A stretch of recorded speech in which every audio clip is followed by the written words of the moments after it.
Ramakrishna Hari. Today's question is about how to spend the time more interestingly as well as spiritually. So, this is what the question we have discussed today.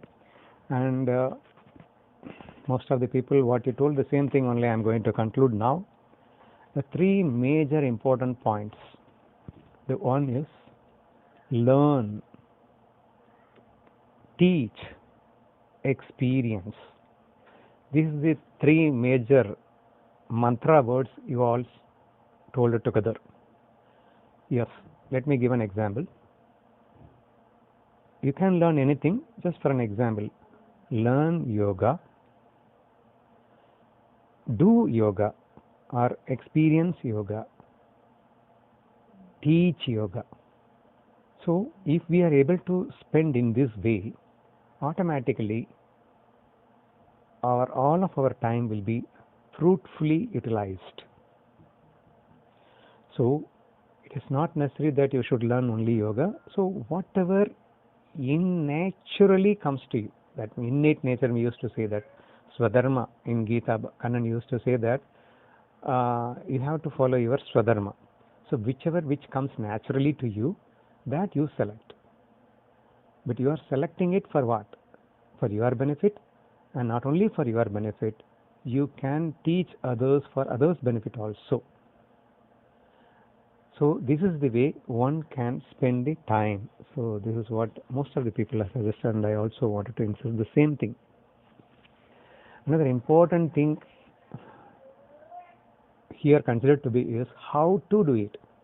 Here the question is we have to do it with more interest as well as more usefully. So this is the major problem. We never have an interest. Whatever we follow, we never have the interest. How to create the interest? Whether it is of yoga or whatever it may be, we do follow only for 1 week or 10 days. Then we will not follow. But how to create an interest actually? It is very simple. We must love ourselves and others. And if we are able to follow this principle, then we can easily achieve the interest. So when you learn yoga, then you assume that you are learning yoga to teach others. You are learning yoga to love others. You are learning yoga to love yourself and to love others. So by learning yoga, we are going to experience the yoga. We are going to follow the yoga. And by the way, I am going to love myself. And not only that, I am going to teach others, and therefore I am going to love others. So that will give a lot of interest in doing anything. And that will give more bliss also in doing anything, because the interest itself is the happiness. And therefore, if you wanted to do any kind of seva, a service, you must do it with purest love for you and others. So this is the major principle I have insisted. So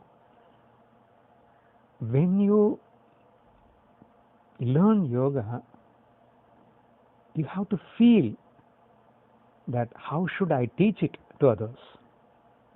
How should I do it for myself? So mere learning is of no use. That will not give an interest to you also. And in fact, that will create an ego also. But when we learn yoga, so, I am going to apply it in my life. I am going to get benefited out of it. I have to use it. So feel that you are learning just to use it for yourself. And it is not only sufficient. You must also think about others. When you think that how I am going to teach others, you have to go in depth into the asana. Because teaching is not an easy process. So we have to make others to understand. So I should not miss anything. So therefore, I will go in depth. And by that way, I can learn more easily as well as interestingly and joyfully. Why I am giving this example? See, many times when someone is asking me, say I am in this trouble, so what kind of asana I have to do it, what kind of thing I can practice.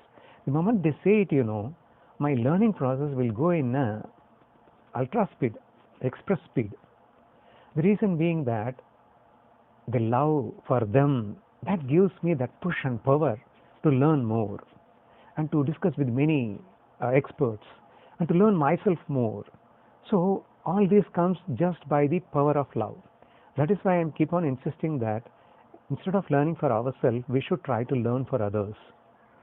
And when others are asking something, automatically that give an enormous push to learn more and bliss more. In fact, many people are calling me and telling their troubles. That I'm suffering like this. What can I do? The moment when they tell about their sufferings, automatically we have a huge love for them, and that gives us more interest towards the Jnaneshwari and Jnana. And sometimes if we are unable to answer, we ask for a time for 1 or 2 days, and we refer in Gita in many places. And finally, we will quote all of them, and finally we will tell them about this is the solution for this. And by telling the solution to others, we are also learning. And if we are going to suffer the same situation, then we can apply it easily. So therefore, it is a combination of many advantages together. So therefore, spending a right way of timing means learning, teaching, and experiencing ourselves. Okay, what to learn? If it is of ladies, they are interested in cooking, so you can learn cooking, you can invent cookings, you can invent many healthy dishes, and you can teach others, and you can try it for yourself. And if you are interested in art, you can do a lot of Krishna paintings, spiritual oriented paintings, and you can teach others about this kind of paintings, and you can also enjoy your own paintings. You can sing, even a filmy songs also you can sing, thinking about the Krishna. Many love songs, we can think all these love songs thinking about Krishna, and we can enjoy for ourselves, and we can even present our feelings to others also. We can share our feeling to others also. We can sing the same song thinking about the Krishna to others also, how I am singing, and we can also enjoy. Of course, we can dance thinking about the Krishna Tandava, that means Ananda Tandava, or whatever the feelings we have, that Bhakti Bhava. So anything we can do it, because these are all arts we can use to say. All these things, when we learn, automatically when we assume that we are going to teach it for learning, we will have a depth in learning, interest in learning, and enjoyment in learning, as well as in doing, as well as in teaching also. So therefore, the simplest formula is spend a lot of time for learning, doing, and teaching. By this way, the way you like, you can learn anything. See, for me, personal suggestion, most of the people I used to say that try to become a soft skill trainer. Today, the spirituality is being taught in a different name called softer skills. How to make a decision, how to build a relation, how to communicate properly. So these are all the various subjects they are discussing there, but the spirituality is the base ground to understand all those principles.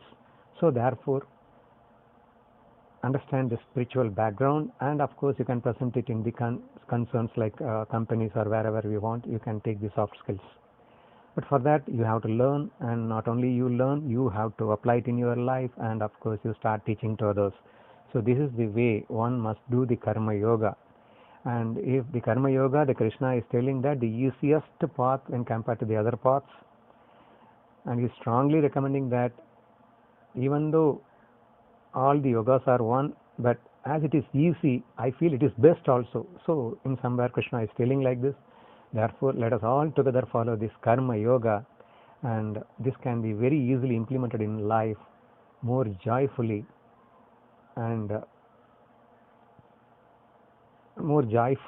well as usefully. And one more advantage here is unnecessary thoughts, unnecessary desires, unnecessary expectations will not be there, as we are always busy. Say for example, if wife is not doing anything, automatically she will expect that the husband should spend more time for her, and if he is not spending, then automatically she will start suffering. But if she herself is occupying with all these things, then automatically she will never expect anything from her husband, and not only for husband, from anybody else. So all of unnecessary expectations, desires, and unnecessary thoughts, everything will automatically get curtailed, and we are all 100% focusing on the karma yoga, the path of karma yoga, and that will make us bliss as well as happy as well as useful. And therefore let us all today try to follow this karma yoga in this way.